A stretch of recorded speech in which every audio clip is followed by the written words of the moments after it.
Irmãos queridos, Deus está neste lugar. E este Deus a quem adoramos nesta noite é o Deus que fala pela sua palavra, e a Bíblia diz que a sua voz é poderosa. A maior necessidade sua e minha nesta noite é ouvirmos a voz de Deus. Nós não viemos aqui nesta noite um pouco fria, saindo da nossa casa, enfrentando o trânsito complicado de São Paulo,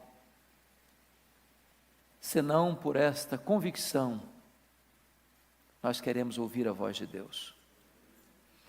É por isso que eu convido você para abrir comigo a sua Bíblia, no livro de Apocalipse, capítulo 1. Apocalipse, capítulo 1. E nós vamos ler todo este capítulo.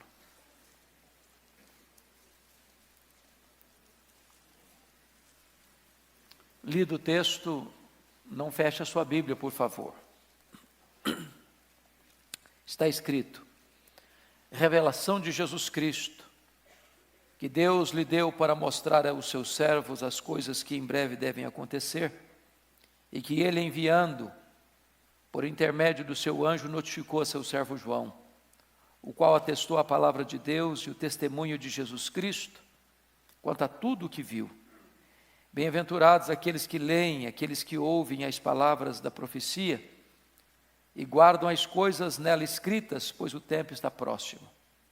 João, mais 7 igrejas que se encontram na Ásia, graça e paz a vós outros, da parte daquele que é, que era e que há de vir, da parte dos 7 espíritos que se acham diante do seu trono, e da parte de Jesus Cristo, a fiel testemunha, o primogênito dos mortos e o soberano dos reis da terra, aquele que nos ama e pelo seu sangue nos libertou dos nossos pecados e nos constituiu reino, sacerdotes para o seu Deus e Pai.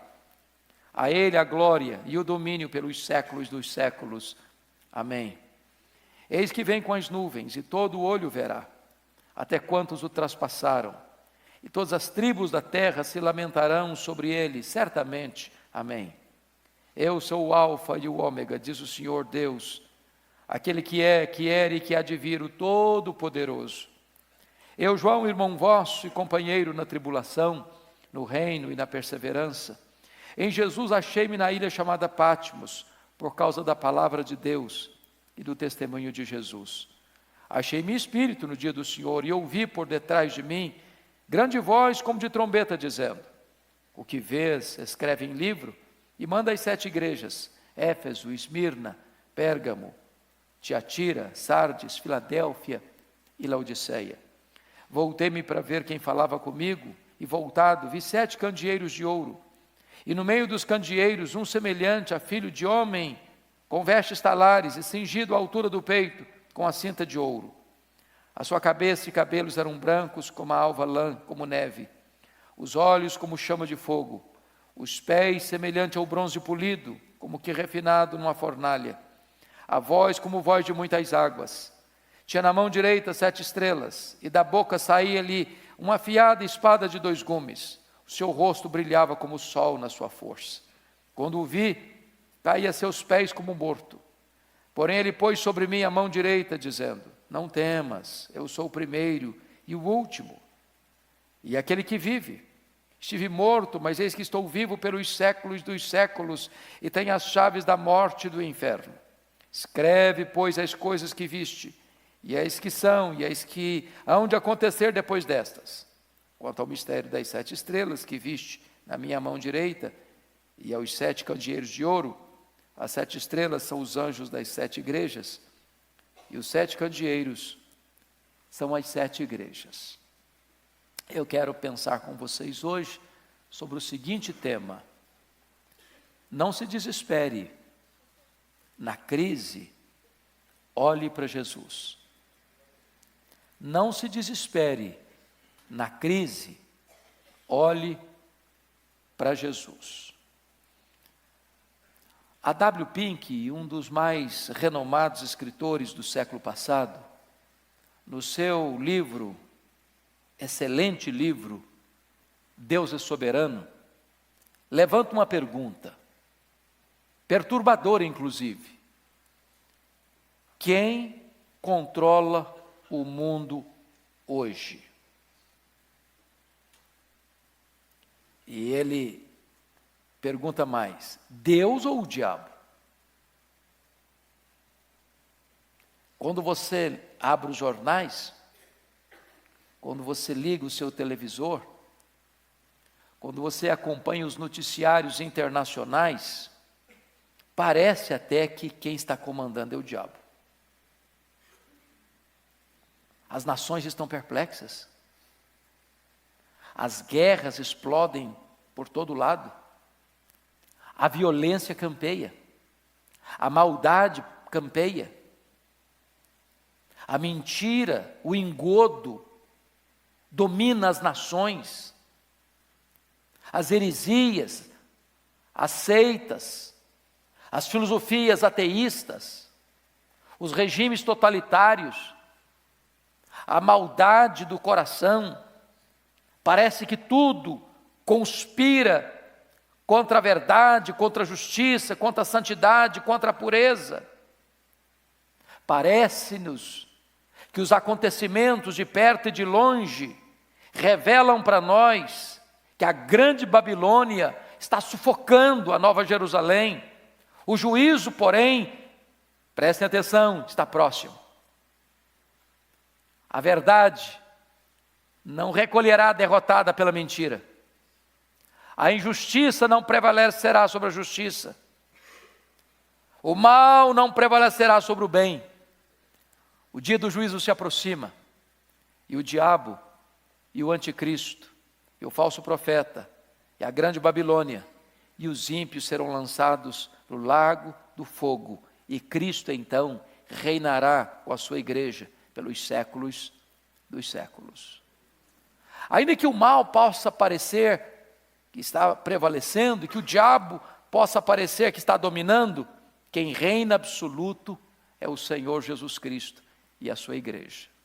Portanto, olhando para este capítulo, que é o vestíbulo de todo o livro de Apocalipse, eu quero aqui trazer 3 lições para nós, para a nossa edificação. Primeiro, os planos gloriosos. Segundo, a majestade esplendorosa. Terceiro, as obras portentosas do nosso glorioso Salvador. Olha comigo, em primeiro lugar, num tempo de crise, Jesus mostra seus planos gloriosos. E a primeira coisa que eu chamo a sua atenção no verso 1 é que o Apocalipse não é simplesmente, como alguns pensam, um mapa dos acontecimentos futuros, mas o Apocalipse é a revelação de uma pessoa, é a revelação de Jesus. O futuro não pode ser desatrelado de Jesus. A história não pode ser lida e entendida fora da pessoa de Jesus. O futuro está ligado a Ele, porque Ele, Jesus, é quem está no trono. É Ele quem tem o livro da história em suas mãos. É Ele quem venceu para abrir o livro e desatar os seus 7 selos.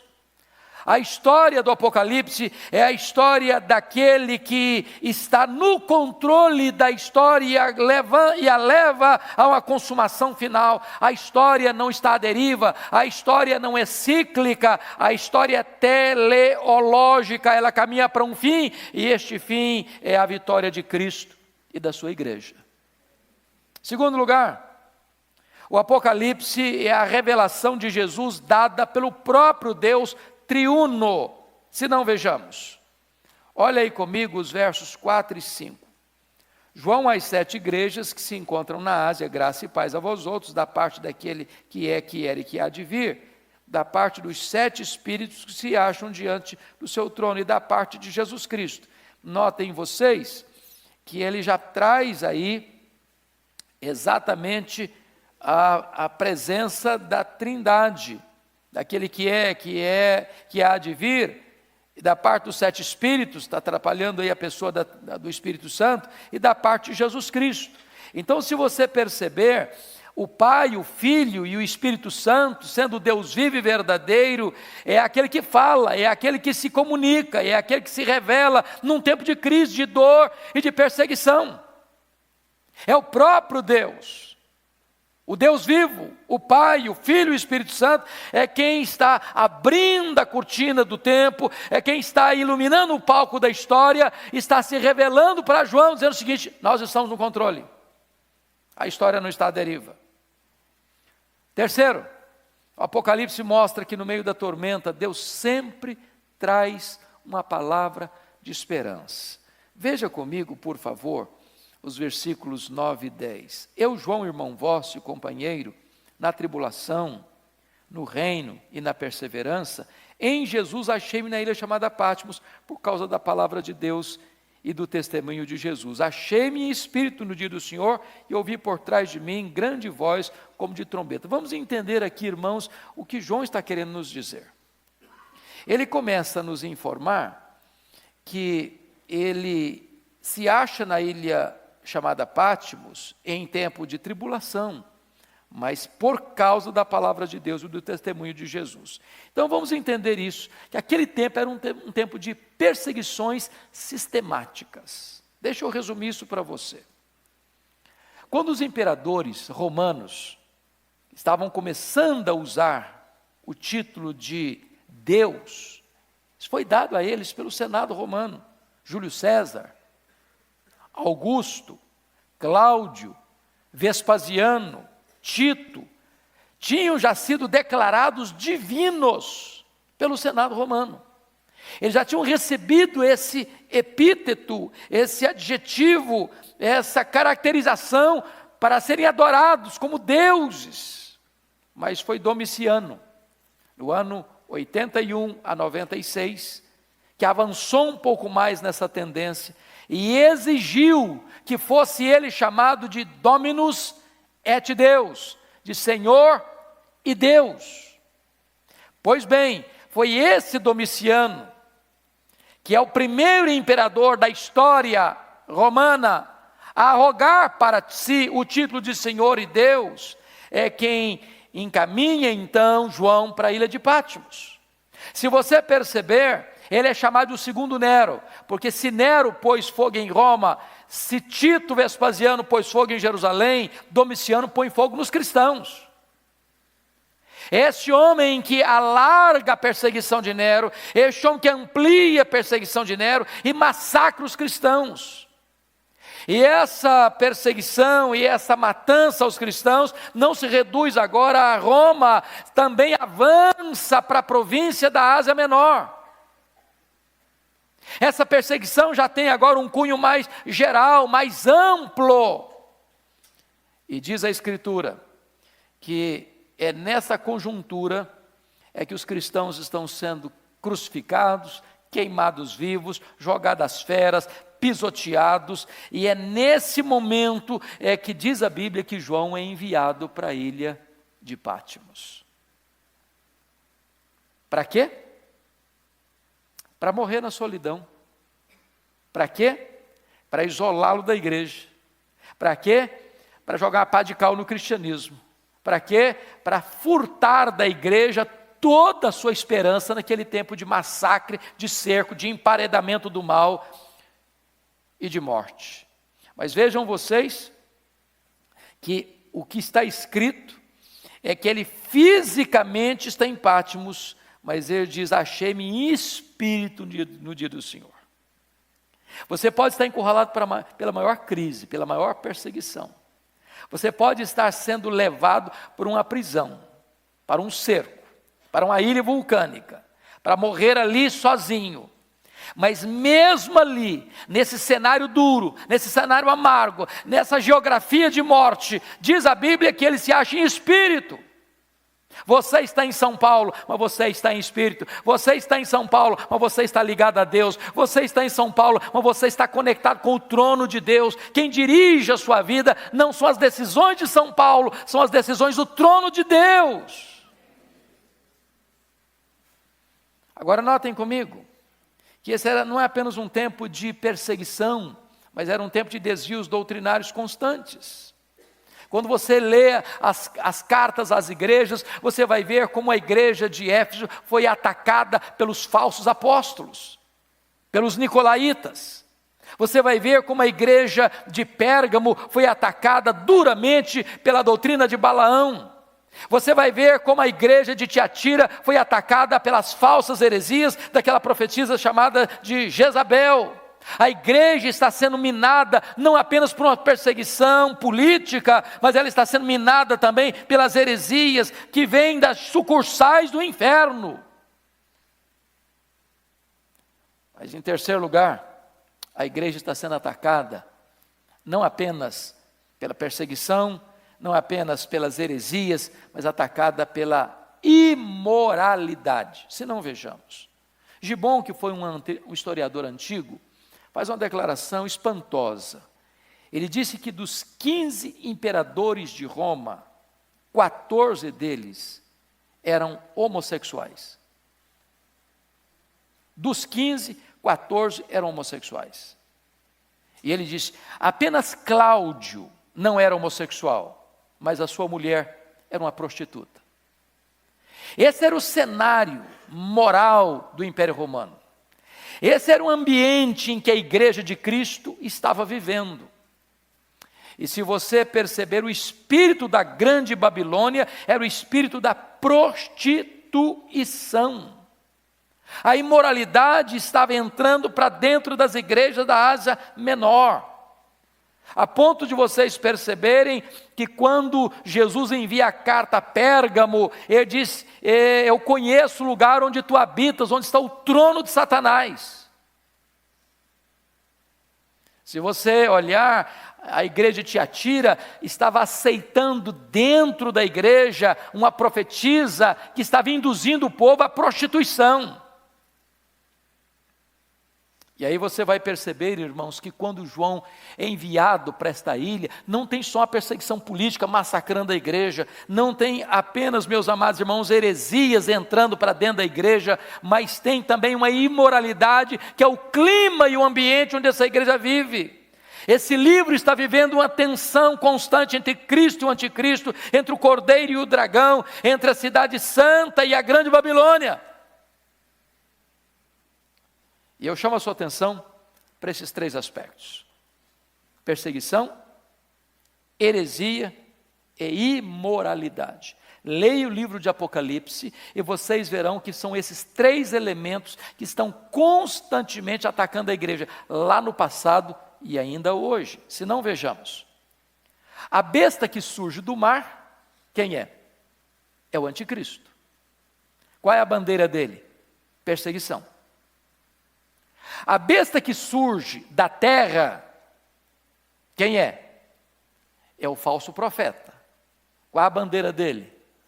A heresia. A grande Babilônia, quem é? É a grande meretriz. Qual é a bandeira da grande Babilônia? Imoralidade. Vocês estão percebendo como a igreja de Deus, em tempos de crise, é atacada por essas três frentes? Agora eu pergunto a vocês, e hoje, como é que está a igreja no cenário mundial? Pense comigo, janela 10/40. Quantos irmãos nossos hoje estão presos pela sua fé? Quantos irmãos nossos estão sendo castigados, torturados, com escassez de pão, com rigor de sofrimento? Quantos irmãos nossos ainda hoje estão selando o seu testemunho com o seu sangue? Agora, e as heresias? Quantas heresias, quantas falsas religiões, quantas falsas igrejas, quantos falsos mestres, quantos falsos apóstolos, quantos falsos profetas, quantas mentiras em nome de Deus, quanta coisa errada. Essa semana, agora menos, vim para a igreja, eu estava ouvindo a CBN, e o repórter estava fazendo rasgados e desabridos elogios ao Papa Francisco, porque o Papa Francisco faz uma declaração a uma pessoa do Chile, homossexual, que vai a ele, e ele diz, não, fica tranquilo, que Deus te fez homossexual. E as pessoas dizem, essa que é um Papa bom, essa que é a verdade, este que é o verdadeiro cristianismo, foi exatamente isso que Cristo ensinou. Mas o que é importante não é o que um Papa diz, é o que a palavra de Deus diz. A palavra de Deus jamais pode transformar mentira em verdade. As heresias estão aí, e quanto mais sórdida é uma heresia, mais o mundo aplaude, mais o mundo elogia, mais o mundo acolhe. A verdade de Deus vai incomodar sempre. Não foi só lá no primeiro século, é hoje. A igreja está encurralada pela perseguição e também pela heresia. Mas, amados irmãos, pensa comigo, e a imoralidade? Olha o mundo hoje. Hoje, o certo virou errado, o errado virou certo. O santo é profanado, e o profano é aplaudido. Você afirmar que você leva uma vida de pureza, isso é escárnio. Você afirmar que um jovem deve ir virgem para o casamento, isso é zombaria. Você afirmar que a fidelidade conjugal é o ideal de Deus para o ser humano, isso aí é puritanismo antigo. Você afirmar que uma pessoa deve viver uma vida de pureza e de consagração a Deus, isso é uma coisa vergonhosa e vexatória para essa sociedade rendida ao pecado. É isso que João estava enfrentando e é isso que nós ainda enfrentamos. Então, em tempo de crise, meu amado, olha para Jesus. Olha para Jesus, para que você não desvie a sua atenção e não se perturbe. Segunda lição que esse texto nos mostra, que num tempo de crise, irmãos, Jesus mostra a sua majestade esplendorosa. E a grande pergunta então agora é essa: quem é esse Cristo a quem seguimos? Em primeiro lugar, vamos ver seus títulos gloriosos. Confira aí comigo o versículo 5. E da parte de Jesus Cristo, a fiel testemunha. Isso significa que ele é o supremo profeta. Ele é a fiel testemunha. Ele é o mensageiro e ele é a mensagem. Ele veio trazer boas novas e ele é as boas novas. Olha aí comigo em segundo lugar, versículo 5 ainda diz o seguinte: ele é o primogênito dos mortos. Isso traz a ideia para nós de que ele é o grande sumo sacerdote. Ele é a oferta, ele é o sacrifício e ele é o ofertante. Ele é a oferenda e ele é o sacerdote que oferece a oferenda. Louvado seja Deus. Terceiro, ele é não só o supremo profeta e o supremo sacerdote, ele é o rei dos reis. Olha o versículo 5. E ele também é o soberano dos reis da terra. Ele é o rei dos reis, ele é o senhor dos senhores, é aquele que levanta reinos e abate reinos, que levanta reis e abate reis, é aquele que torna em nulidade os príncipes da terra. O seu reino é reino eterno, que nunca terminará. O seu reino é reino de mar a mar, e todos os reinos cairão, mas o reino do Senhor será o seu reino, e o reino do seu Cristo pelos séculos dos séculos. Mas notem comigo, amados, não só apenas seus títulos gloriosos, nós vamos ver em segundo lugar os seus atributos gloriosos. Olha comigo, por gentileza. Primeiro, ele é eterno. Olha o 14, olha o versículo de número 14. A sua cabeça e cabelos eram brancos como a alva lã. E lá no verso 17 ele diz: eu sou o primeiro e o último. Sabe o que significa isso? Ele é eterno. Antes que houvesse mundo, eu já existia. Quando o universo estava apenas na mente de Deus, ele já existia em plena comunhão com o Pai e com o Espírito Santo, lá nos refolhos da eternidade. Ele preexiste ao tempo, ele preexiste ao começo, ele preexiste à criação, ele é eterno. Segundo, Olha aí comigo no versículo 14 ainda, diz os seus olhos, ou os olhos como chamas de fogo. Sabe o que significa isso? Ele é onisciente.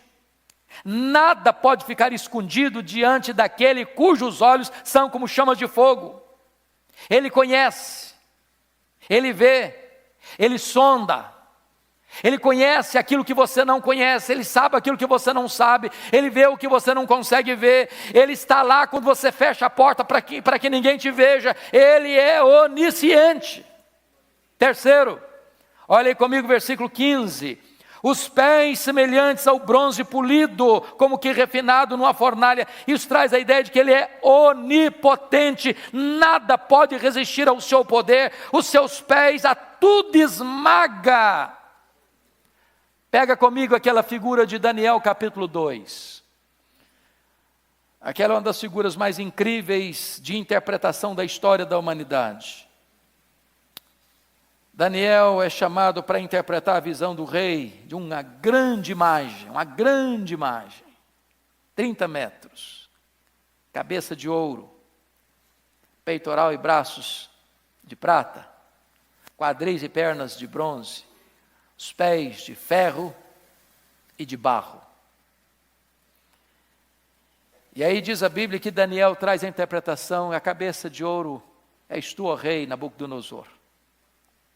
Peitoral de prata, os braços, é um outro império que vem, é o império Medo-Persa.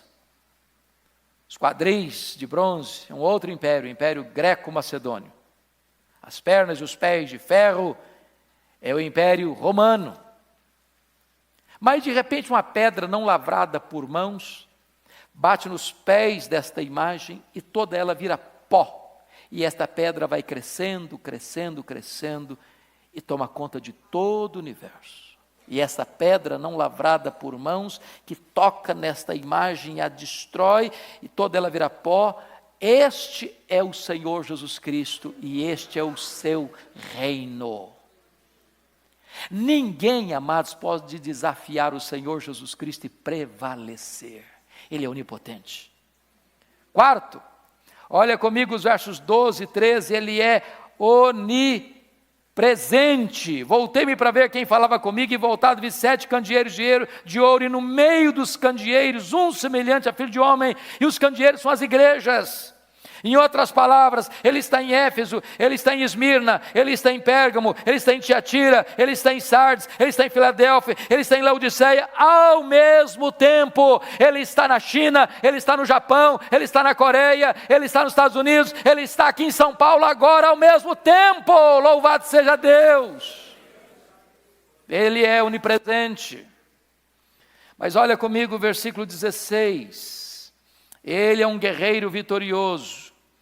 Tinha na mão direita 7 estrelas, e da boca saía-lhe uma afiada espada de 2 gumes.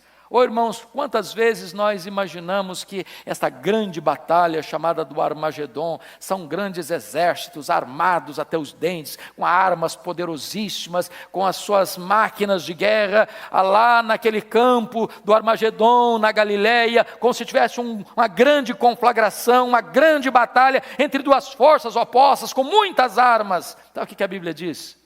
Essa batalha só vai ter uma arma que vai ser acionada. Sabe qual é a arma? A espada afiada que sai da boca do nosso glorioso Senhor. Ele vai matar o seu inimigo, o anticristo, com o sopro da sua boca.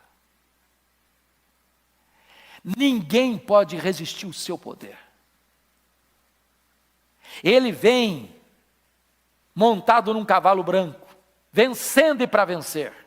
E tem na sua coxa o nome de Rei dos Reis e Senhor dos Senhores. Quando ele aparecer em glória, todos os seus inimigos serão colocados debaixo dos seus pés. E então ele entregará o reino ao Deus e Pai, para que ele seja tudo em todos. Mas mais do que isso, meus amados, olhem comigo o versículo 18. Ele é o vencedor da morte. Está escrito assim: e aquele que vive, estive morto, mas eis que estou vivo pelos séculos dos séculos. Oh, amados, a morte, o último inimigo a ser vencido, já foi nocauteada. A morte, o último inimigo a ser vencido, já teve o seu aguilhão arrancado. Nas palavras de John Owen, ele matou a morte com a sua morte, ao ressuscitar dentre os mortos, porque a morte não pôde detê-lo, não pôde retê-lo, e agora você e eu, como Paulo, podemos olhar para a morte de frente e perguntar: onde está a morte, a tua vitória? Onde está a morte, o teu aguilhão? Tragada foi a morte pela vitória. O nosso glorioso Redentor já venceu a morte, Ele é a ressurreição e a vida. Nós não adoramos um Cristo que esteve vivo e está morto, nós adoramos o Cristo que esteve morto e está vivo pelos séculos dos séculos. Sétimo e último lugar, irmãos, Ele é aquele que tem autoridade suprema. Ele diz aí no verso 18: e eu tenho as chaves da morte e do inferno. O seu glorioso Redentor manda no céu, manda na terra e manda no inferno. Até os demônios precisam se curvar diante dele. Mas esse texto nos apresenta a última verdade. Num tempo de crise, Jesus mostra a nós as suas obras portentosas. Que obras? Vamos olhar 3 aspectos. Primeiro, o que Cristo fez por nós. Primeira coisa que Ele fez por nós está no versículo 5. Confira comigo. Aquele que nos ama e pelo seu sangue nos libertou dos nossos pecados. Então, eu estou olhando para o passado agora, o que Ele fez. E você percebe que tem uma afirmação no presente, mas tem uma afirmação do passado. E pelo seu sangue nos libertou dos nossos pecados. O que Ele fez por nós? Ele nos libertou dos nossos pecados. A Bíblia diz que aquele que comete pecado é escravo do pecado. O pecado é um feitor de escravos, cruel, carrasco.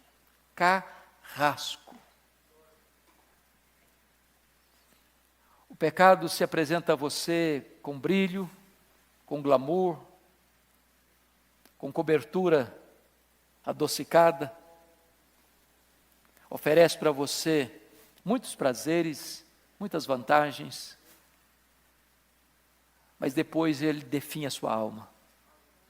Depois ele esmaga você, ele tortura você, ele chicoteia você com a culpa. E Jesus Cristo foi lá e nos tirou do poder do pecado, e nos libertou do poder do pecado. Louvado seja Deus, nós somos livres. Se o Filho vos libertar, verdadeiramente sereis livres. Segundo, o que Ele fez por nós? Olha aí comigo o versículo de número 6. Ele nos deu livre acesso à presença de Deus e nos constituiu sacerdotes para o seu Deus e Pai. Quem era o sacerdote? Era aquele que representava o povo diante de Deus, é aquele que em nome do povo chegava à presença de Deus. Quem era o sumo sacerdote? Era o único que uma vez por ano podia entrar além do véu, onde estava a arca da aliança, onde a Shekinah e a glória de Deus aparecia. Agora, com a morte de Cristo, o véu foi rasgado, e você é sacerdote, e você chega à presença de Deus, na rua, no seu carro, lá na sua casa, lá no seu trabalho, e aqui no templo, não importa onde você estiver, você é sacerdote, e você tem livre acesso à presença de Deus. E foi Jesus quem concedeu isso para você e para mim. Terceiro, o que Ele fez por nós? Ele nos guindou a uma posição de príncipes. Olha o versículo 6, e nos constituiu reino. Você faz parte do reino, você está no reino, você é um príncipe, você é filho de Deus, você está naquela posição mais elevada. Essa semana aí, a imprensa deu tanta projeção para o casamento de um príncipe na Inglaterra, pois você ocupa uma posição superior, você é filho do Rei dos Reis, do Senhor dos Senhores, você é filho daquele que é o Rei eterno, louvado seja Deus. O que Ele fez por nós? Ele nos garante, irmãos, vitória sobre a morte. Versículo 18, E aquele que vive, estive morto, mas eis que estou vivo pelos séculos dos séculos, e tenho as chaves da morte e do inferno. Mesmo que a morte um dia nos atinja, mesmo que o nosso corpo vá para uma sepultura gelada, vai ter um dia que Jesus do céu vai gritar, e todos os mortos vão ouvir a sua voz. Ele vai pegar o cadeado da sepultura, e vai abrir a sepultura, e você vai sair de lá com um corpo novo, um corpo de glória, um corpo poderoso, um corpo glorioso, um corpo imortal, um corpo incorruptível, semelhante ao corpo da glória do Senhor Jesus. Segundo lugar, irmãos, vamos ver agora, não apenas o que Cristo fez por nós, mas em segundo lugar, o que Cristo faz por nós. Agora é o presente. Volta os seus olhos com o verso 5 para mim. Aquele que nos ama. Veja você que não está no passado, nem no futuro, está no presente.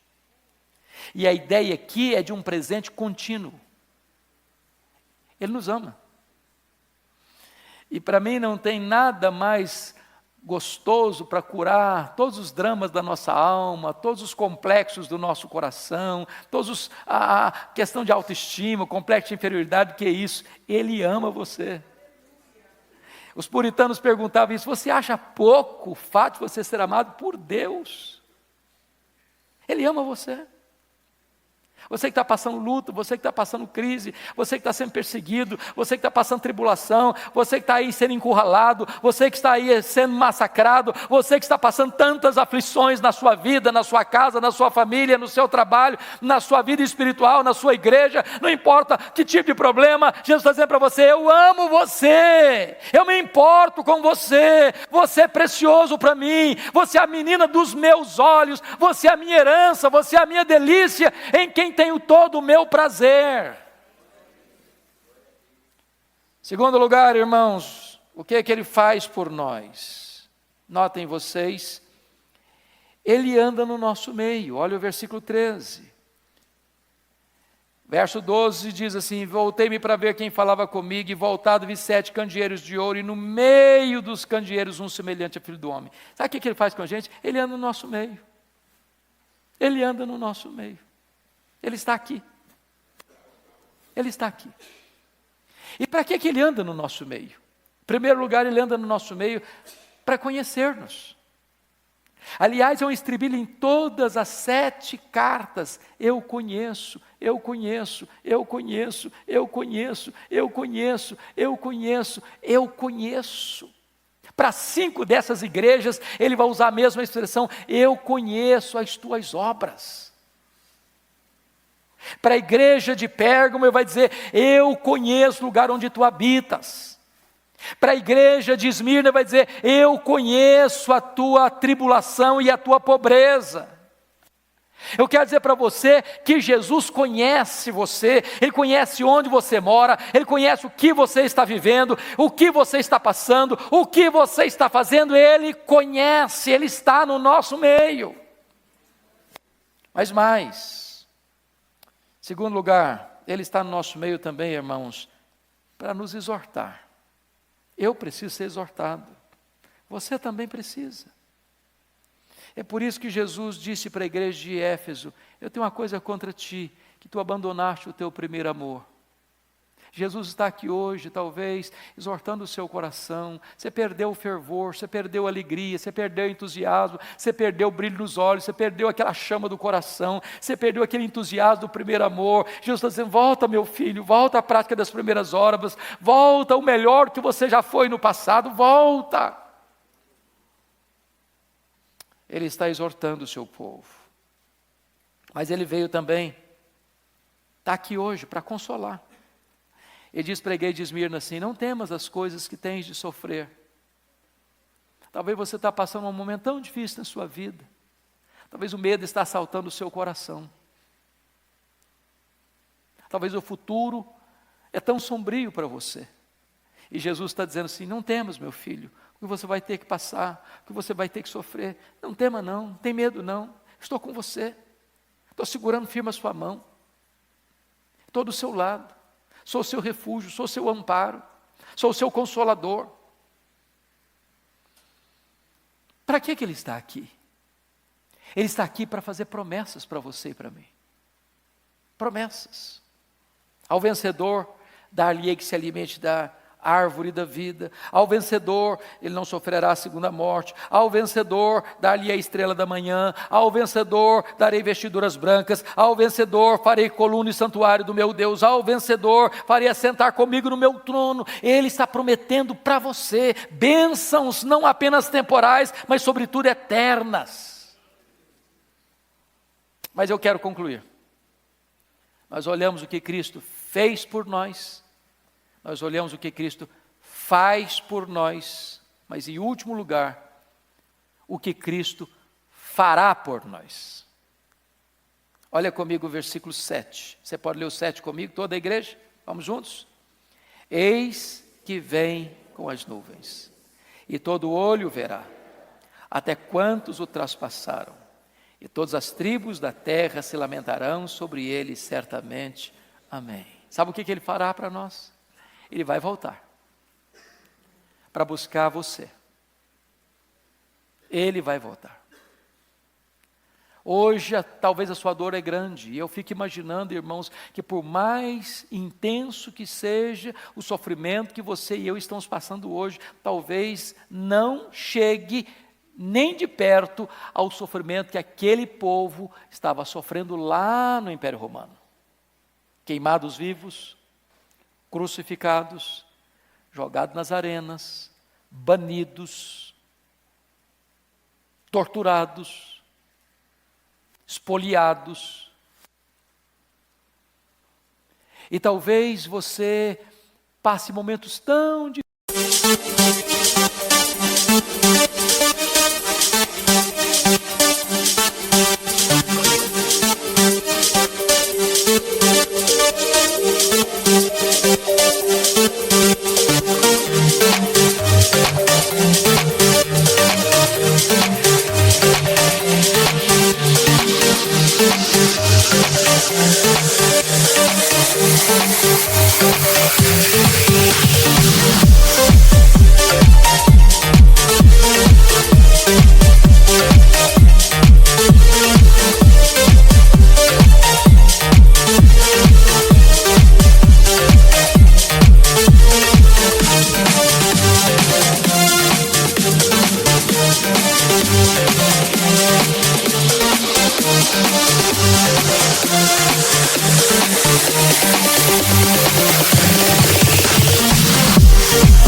Ainda há de passar momentos difíceis, mas quando você coloca tudo isso à luz do que está aguardando você, o apóstolo Paulo chega a dizer, é leve e momentânea a tribulação, por causa do peso de glória que aguarda você. O sofrimento do tempo presente não pode nem comparar com a glória que está esperando por você. Jesus vai voltar. E como é que ele vai voltar?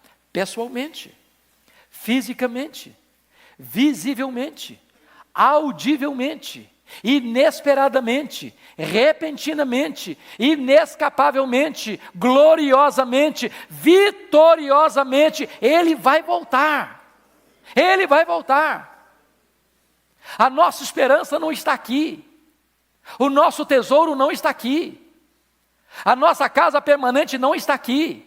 O nosso lar permanente não está aqui. A nossa pátria permanente não está aqui. Nós estamos aqui de passagem. Nós estamos indo para a casa do Pai. Nós estamos indo para a Nova Jerusalém. Nós estamos indo para o seio de Abraão. Nós estamos indo para o paraíso. Nós estamos indo para a cidade santa. Nós estamos indo para o céu. Nós estamos aguardando a posse da nossa herança. Eu quero concluir dizendo o seguinte para você: que atitude ou que atitudes nós devemos ter diante desta manifestação de Deus? E eu gostaria que você tivesse a mesma atitude que João teve. A Bíblia diz que João, de todos os 12 apóstolos, era o mais próximo de Jesus. Foi o único que reclinou a sua cabeça no peito de Jesus. Foi o único que subiu o monte da caveira do Gólgota. Foi o único a quem Jesus confiou os cuidados da sua mãe.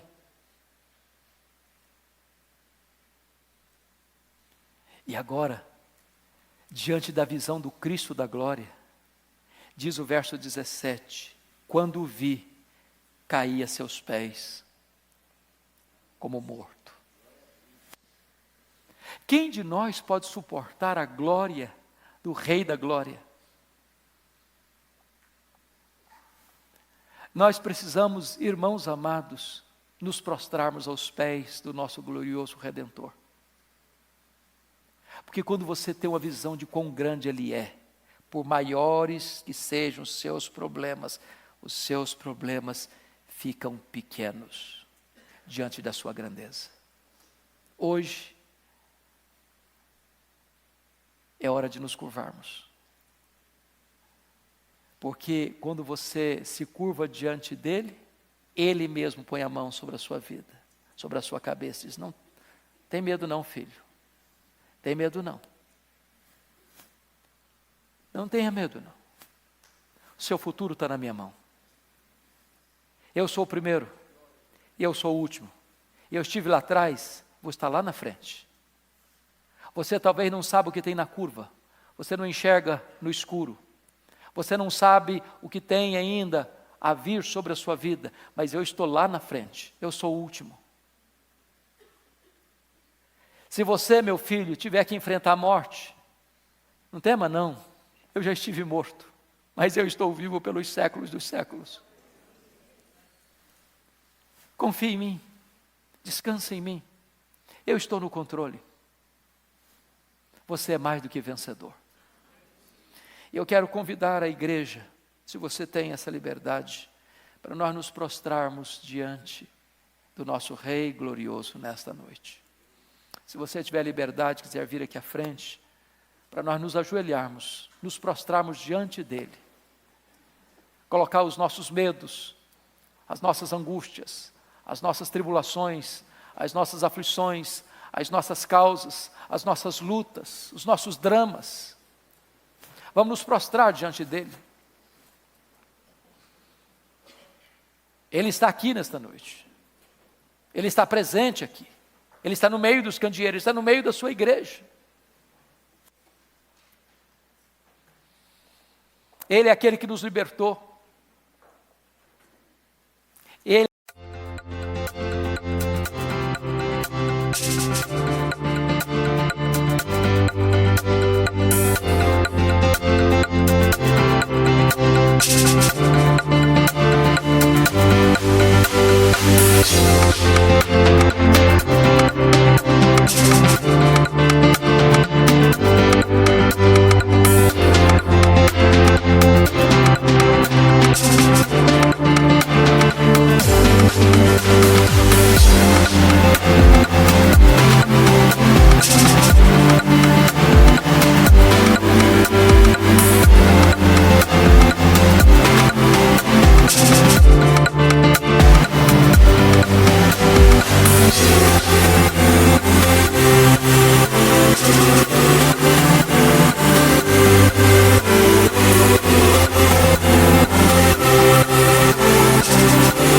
aquele que nos ama, Ele é aquele que virá para nós, para nos buscar. E nós vamos orar ao Senhor neste momento. Ó Deus bendito, louvado seja o Teu nome. Porque por mais cruel que seja a luta, o drama, a tribulação, a perseguição, o cerco do inimigo sobre a nossa vida está nas Tuas mãos. Tu és o nosso Deus, Tu és o nosso refúgio, Tu és a nossa esperança, Tu és a razão da nossa vida. O que te rogamos agora é que Tu abras os olhos da nossa alma para contemplarmos quão glorioso é o nosso Redentor. Que todo medo, que toda angústia, que todo pavor, que toda tristeza, que todo pesar, que toda aflição que ronda a nossa alma, seja agora dissipada diante desta luz aurifulgente da glória do nosso Redentor. E que tudo seja colocado, meu Deus, aos pés do nosso Redentor, para que possamos ouvir a sua doce voz, dizendo ao nosso coração: não tenhas medo, eu sou o primeiro, eu sou o último, eu estive morto, mas eu estou vivo pelos séculos dos séculos, e eu tenho as chaves da morte e do inferno.